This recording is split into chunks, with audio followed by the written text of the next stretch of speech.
Men bunday sizlerдің немеңер болғанын білгенде былтыр тартырмақ екенмін да там барында. Былтыр жарқырап күліп жүрген мал, Былтыр şu малда 1 январ атам туылған күнде мен ондай болғанын білгенде апам мен атам туылған күні 7 январда 8 январда екеуінің ортасында тартырмақ екенмін. Атам да сөйлеп архивте немеде қалмақ екен да. Ошода мына ушул программа аркылуу ушул ар бир тартылып аткан эне архивте калат.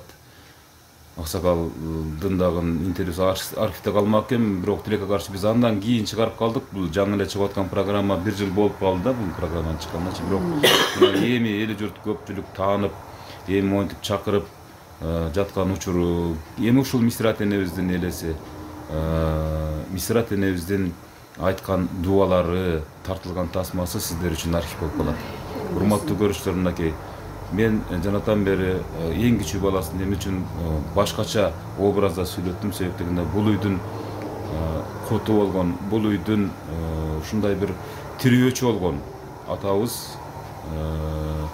Мисрат энебиздин өмүрлүк жубайы, абышкасы көз өтүп кеткендигине байланыштуу ал кишини да бир эскерип коеюн деп баласын болгондо да эң кичүү баласын сүйлөттүк.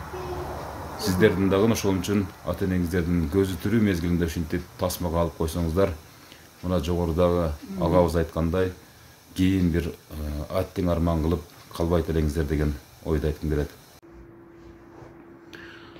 Мынакей урматтуу менин программасынын көрүүчүлөрү, сиздер жогоруда видеону көрдүңүздөр.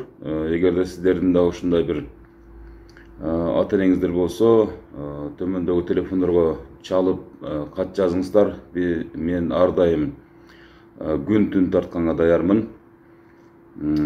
Жогорудагы аксакалыбыз, эми аксакал болуп калды, ал деле баласы деле 50ден ашып калыптыр.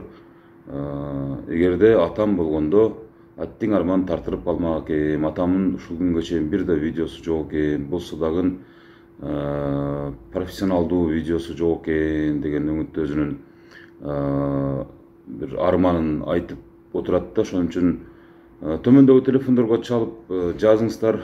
Мен күн түн барып сиздердин энеңиздерди, атаңыздарды, жакындарыңыздарды, бир тууганыңыздарды барып куттуктаганга даярмын.